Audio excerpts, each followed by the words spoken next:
Hashtag t-shirt boomin'. So thanks for coming. I'm super excited that you're here. Yeah, Um, thanks for having me. This was Absolutely. fun. Yeah, so we kind of do the same stuff, but in a different way. We're both like, we're passionate about the community, making like a positive impact, and we both understand the importance of art. So do you remember how we met? I think, did I just show up here? I think you showed up here, but I met you informally when I was a public ally at UWM Oh, yeah, through your yeah. no hate No design. hate. That's Yeah, right. That's right. I was with a group of That other was a young people. while ago. This was a long I time ago. think I printed, Nicholas Lambert and I busted out a ridiculous number of no hate prints in an hour. Yeah, I had a really little bit of time to be with all of you. it was so many. It was really fun. Yeah. This is a long time ago too, but it was a great, introduction. So at that time, I was just starting to screen print. It was like probably like my second year, and I was doing everything with like wooden screens that I got donated from like a screen printing shop in Bayview that closed. It was super makeshift, all the stuff that I was doing, but I was like super excited about screen print. I was like, I could make T-shirts, I could make prints, I know. and then to see people actually doing it kind of gave me the confidence to say, like, you know what, if they're doing it, they're really excited about that they're able to print all these, I could probably like do this as well. So it was a good like introduction for me to see like the impact screen printing could have on the community, because I was just Yeah. doing small workshops at schools, like maybe with like 10 people. I was printing in my basement at my parents' house, so I didn't understand how big it could get until I saw what you guys were doing at UWM, and then that kind of like sparked something in my brain to say, you know what, go on YouTube and learn more about this. So that was really It's cool. fun. It's fun. It's fun to do it in community with other people too, like that, where you get a lot of people involved in helping with the printing, and you're doing it, like in that case, for the ACLU. What's the story about that? So with the no hate image, I'm gonna back up a little, and all my work usually is on the Great Lakes and freshwater issues. And then after the election in 2016, I was really frustrated with like the hate rhetoric that was buzzing around in the world, and how divided people were getting, and couldn't really focus in the studio the day after. And so I sat down and I just made up that no hate design, and made a transparency and burned a screen and started printing, and posted pictures of the prints online, just wanting people to put them out in the world, and it just kind of snowballed from there. And the no hate thing kind of comes from childhood. There was a point where I felt like I was feeling hate, and it kind of freaked me out.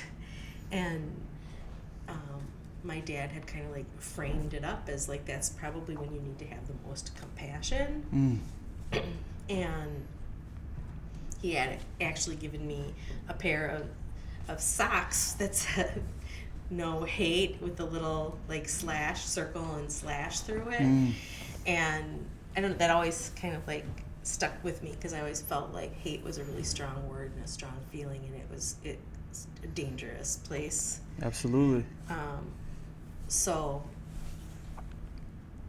that turned my frustration into kind of like a more joyful community type of activity, where people would say, hey, can we come and print no hate with you?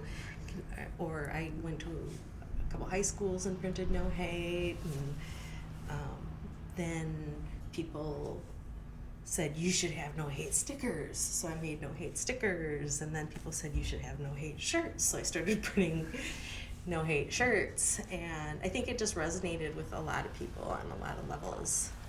That's interesting that you said that, like, you felt hate and then you took that energy and turned it into something positive to like end that, because you didn't like that feeling. Yeah, I felt like when I was young and I had like gotten to a point where I was feeling like fear and hate, and I thought, okay, this isn't good. I don't like this, because I was always a mild-mannered type of kid, and I can't even remember the circumstances necessarily that like made me feel that. I mean, enough for me to remember it now as an adult, and I got that uncomfortable feeling just of feeling the hate in the atmosphere of politics buzzing around, and I'm like, this isn't, gave me that same feeling. Like, this isn't a good place. This isn't a good thing to be. And as you know, like, creating and making art can be therapeutic. And so that was like my art therapy, was to start printing, and it became fun. People were giving me like their scrap paper to print no hate prints on, and it turned into cover the whole floor in the studio with no hate prints to give away or sell. People were like just donating enough to like keep me in ink. Just keep it going. It. Yeah, because it wasn't really necessarily to profit from it, just to put the it was a movement, love out into the world. Absolutely. And the cool thing about that is that it did have a positive impact. You know, it's out in the community. People are like resonating with the image. It's super powerful. It's promoting love. But it's such a simple image. It is. It's really simple, and and that's what's amazing about it. Simple and kind of like an icon. And I'm really grateful that it's still moving with people, and I don't know that it's gonna go away. It won't. I don't think it will. I see it on bumper stickers. I see the posters. See the split fountain. Is that what it's called? The split fountain ink? Yeah, the blended pull. Is that the name of it, or just like a blended pull? Yeah, that's super cool. I love that. Yeah, I love that too. And you make your own inks, right? You mix your own colors? I like to mix my own colors. I mean, especially for the no hate, I kind of am attached to using the metallic water-based inks, and I normally don't consider myself a sparkly person, but for some reason I like sparkly ink. That's cool. I'm the same way. If you ever see me, I'm probably wearing like all one color, just a solid black shirt, black hoodie, cream color. I just like simple colors, but when I print, if you look at my shop, it's like full of colors. Nice and bright. So like the art that I do is like super colorful, but I like to show up in spaces just like monotone. It's interesting. I usually have something blue on. Like for the watery work. Absolutely.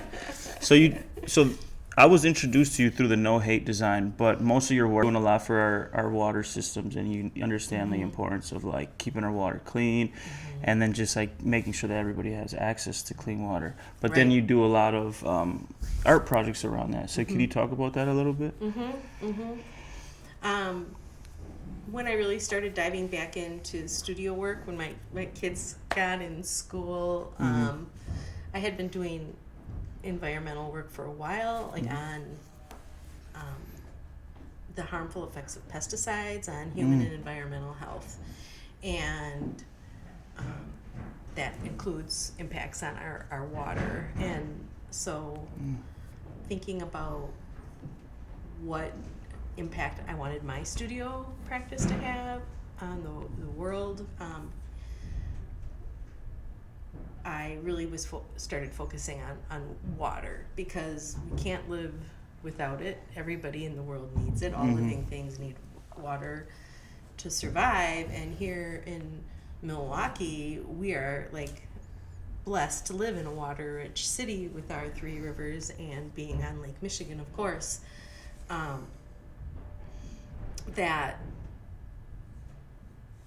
you don't have to look too far to see some of the bad decisions we've made around water, or hear some conversations about what people are doing to water that's not necessarily good. And when you look at it globally, you realize, we are the freshwater spoiled brats of the world here in the Great Lakes Basin. We should really be taking care of water all of the time. That should be a priority. Mm-hmm. But most of us don't think about it like that. We kind of take it for granted.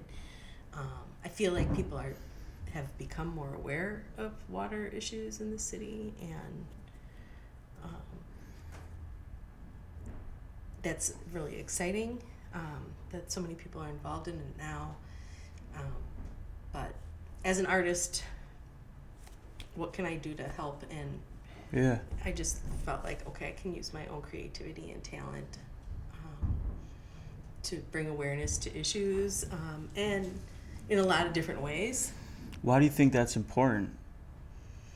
Incorporating the art to communicate the message about how important water is. I think it's about communication. It's just a different way of communicating, aside from like reading a pamphlet or taking a class and learning more about it. Sometimes a visual image can express an idea really rapidly, or address a really tough issue in an accessible way, like making something fun or funny. Yeah. I use a lot of like little metaphors in my work, like with pieces that are called like suck, and they're made out of 12,000 compostable drinking straws, or a piece called hosed that is kind of my commentary on the water diversion, Waukesha water diversion, and the Foxconn water diversion that was proposed. Like, if we don't take care of our water, we're going to be hosed. Yeah. Plastic pollution really sucks. So Absolutely. so it's, some of it is just humor, and then doing it on a scale that is impactful. So most of those pieces are really large, like 12 to 13 feet wide by 9.5 feet high, or whatever. Yeah. I think that's really important too. Like, the bigger the better, Yeah. so more people see it, more people can be involved in creating it. And at the same time, like, we all have different languages, we all have different ways of communicating, we all have different ways of understanding. But from my experience doing art, that is always understood by majority of people. Like, people always connect with art. They might not connect with the way something is taught to them, the way something is read to them. But art is like a universal language that people seem to understand. So like, I feel like incorporating art into a social cause or something that actually matters is what's going to get people excited about it. Everybody knows that we need to protect our water, we need to protect our lake. But just like engaging folks, sometimes people are like, well, this is boring, or like, this might not be something I'm interested in. I want to go play basketball, right? I want to go play soccer, especially when we talk about young people, getting them involved, because they're the future. So incorporating art kind of gives them like, all right, this is dope. Like, I want to go and paint a rain barrel. I want to go and remove invasive species. I want to go build green infrastructure. I want to go do these kind of things because I know I'm gonna hang out with Melanie and we're gonna paint some cool mural at the end of the week. So I think that that is, young people are kind of the key, and they get it. They know that's their future, is to take care of the environment, and it's great to see so many young people wanting to get into environmental fields, art or otherwise, environmental engineering, freshwater sciences, all that. Even like tree care, because trees absorb a lot of stormwater and clean our air. That all is connected, and so it's great to see young people getting involved. Yeah, I personally am very inspired by like the Native American water walkers and grandmother Josephine Mondamin. What's who was that? passed. She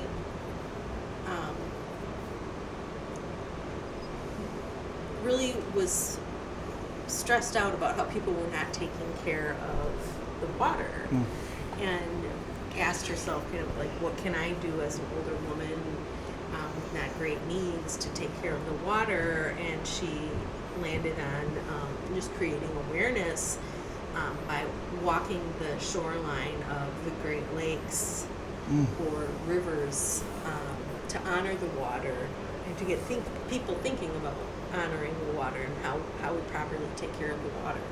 And she organized water walks where she walked the shoreline of the Great Lakes like twice, if not more. It's a long walk. Plus other routes through the Great Lakes, like a migration walk for the water. And I think that with her, I was always inspired by, one, her commitment to doing that, to raising awareness,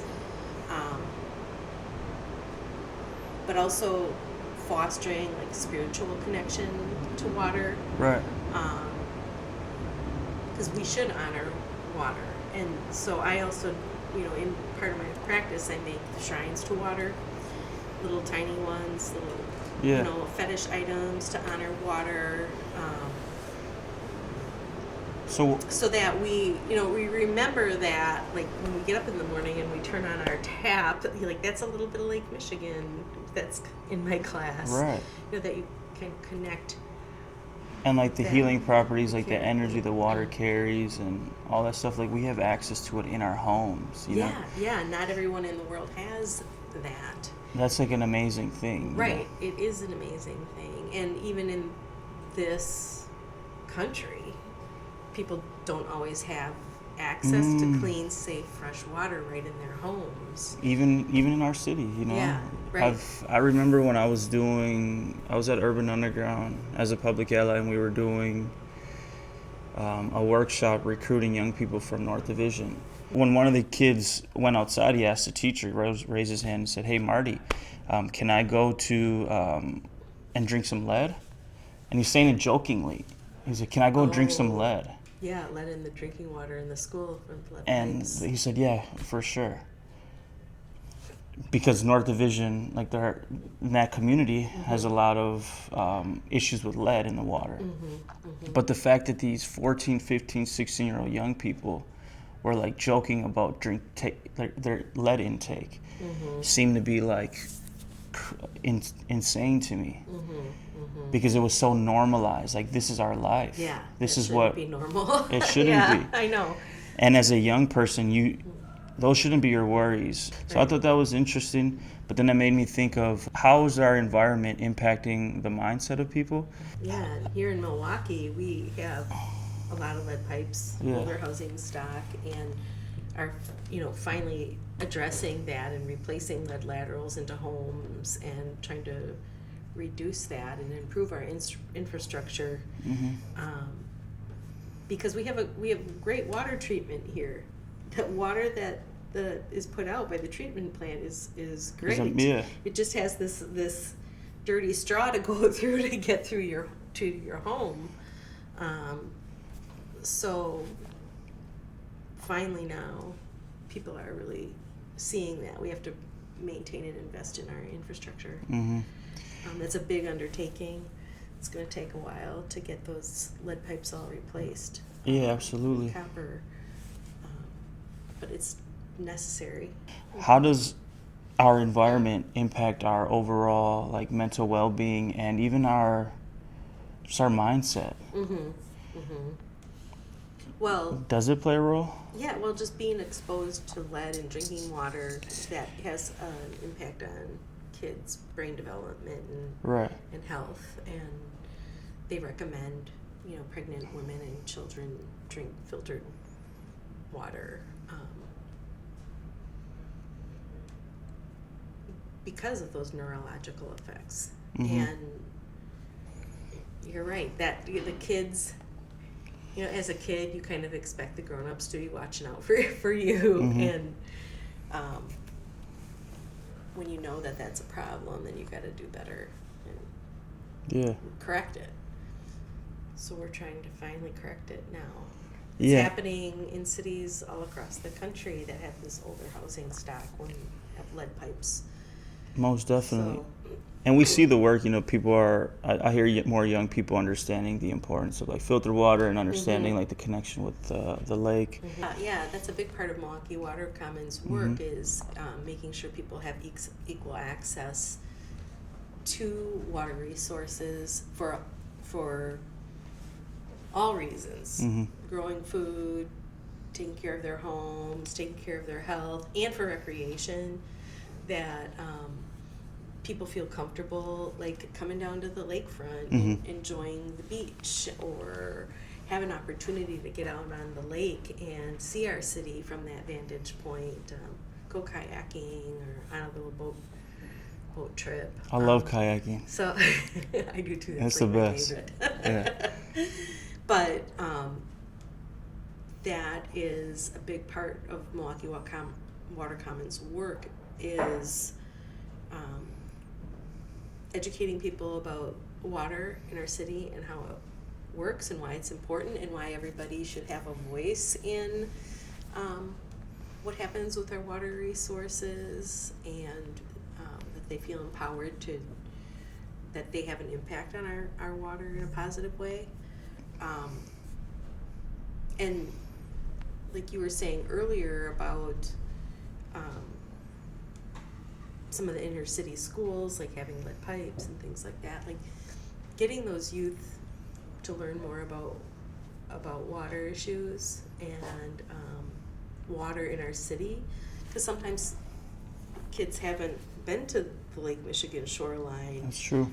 And we really want everybody in Milwaukee to feel like that is something that they're part of, is our special place here on the Great Lakes, and that's available to them. So, access. Yeah. In those communities that are like most impacted by like lead in drinking water or feeling disconnected, those are the ones that we need to focus on. Absolutely. They should be prioritized in any infrastructure improvements, and we want all the kids to come and enjoy the lake, because I think when you have those experiences as a young one, that sticks with you for a long time. And a great way you all do that is by hosting that event, that We Are Water event. Yeah, the We Are Water event, we started doing that kind of to celebrate the work of Milwaukee Water Commons and all the things we had done in a year. And